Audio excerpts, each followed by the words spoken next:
Welcome back, YouTube. Today we're going to look at some Air Max 90s. We have the 2020 pair release here, and we also have the 2012. So both retro editions. I don't own the OG.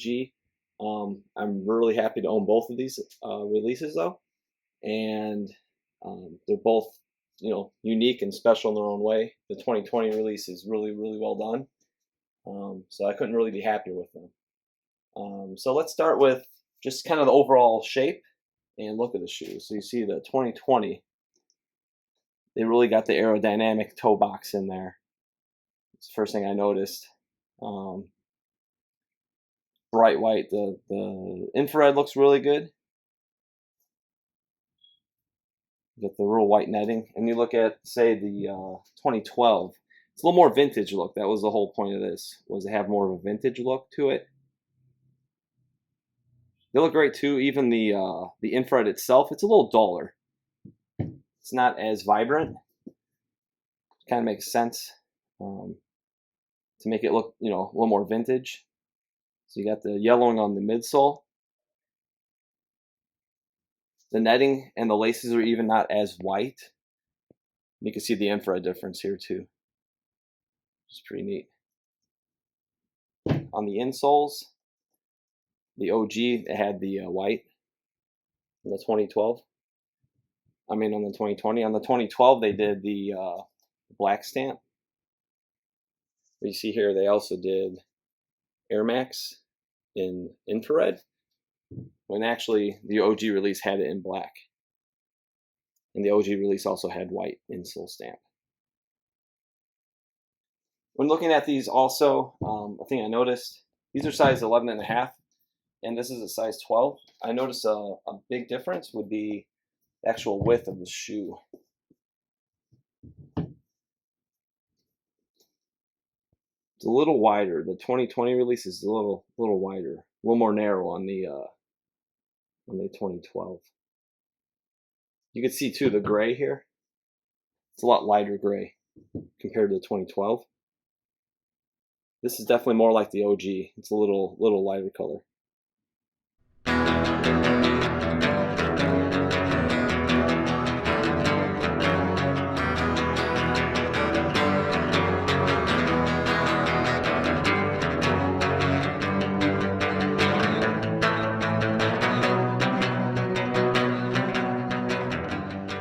Look at a little more details between the 2012 Air Max 90 infrared and the 2020. I pulled a couple of the insoles out. As you can see, this is the 2020 release and the 2012. The padding's about the same thickness. You actually see here too, this is a little wider, the 2020, as the shoe is the made up. The Nike Air is white. It's a little brighter, vibrant infrared. Like the OG, this has kind of got that more aged look to it. Another cool thing actually is they faced the Nike Air. See how it's facing inward? That's how the OG was. And you look at these, they're just kind of facing both the same direction. So they get all these little details correct on this release. I think that's really cool. And on the bottom, they're very similar on the bottom with the traction pad. They actually have the arch support inset on the 2012 release, but they didn't come with the arch supports. That was on the 2020 release. So that was pretty cool. They also brought the little booklet back.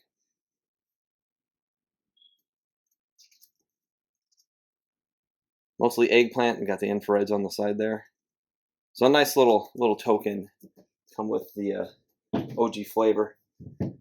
Another thing I really love about the 2020 release, the air bubble. It's a little bigger. It's a little bigger than this one. Let me get them side by side. So you see it's a little bigger. The bubble is just a little wider here. And the original releases, they had white painted around, as you can see there. Here it's all just that kind of age-looking infrared. On the other side, you can see it makes it pop. It really brings your eye to the air unit. Love those air bubbles. We'll look at the outsoles as well. Let's slide this over. So the outsole on the 2012, I thought this was really cool. They get that kind of oxidized look. So you have the white kind of film. I do have a pair of dead stock these, and I have a pair that I wear. It did wash off after a few wears, but the dead stock pair it'll definitely last. I think it looks cool. And then these, obviously, no oxidation added, but just much more vibrant.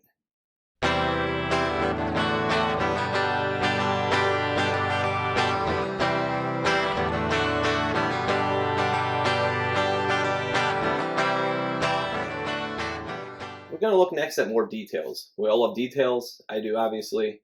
So we're going to talk about the hang tags, and we're going to talk about the tongue tags and the stamps on the inside.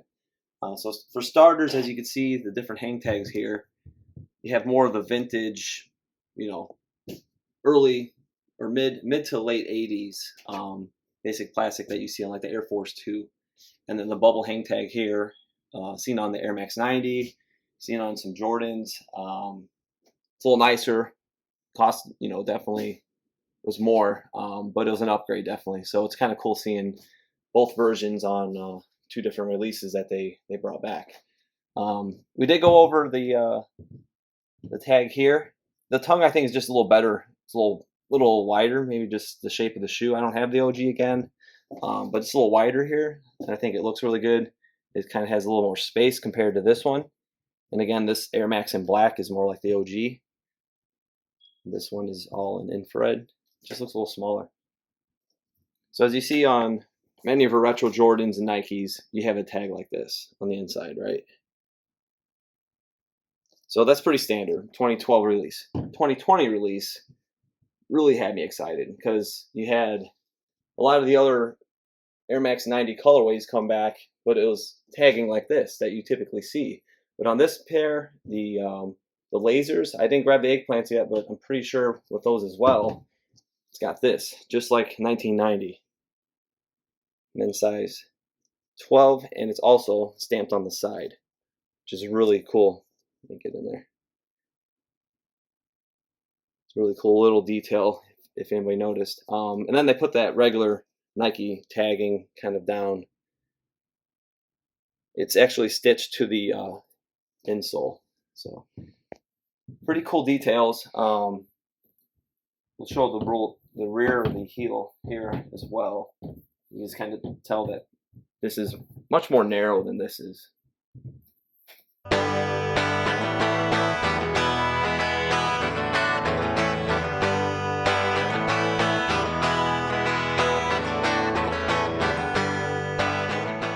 Alright, so here is the setup with the OG style box, the 2020, and this is the 2012 box.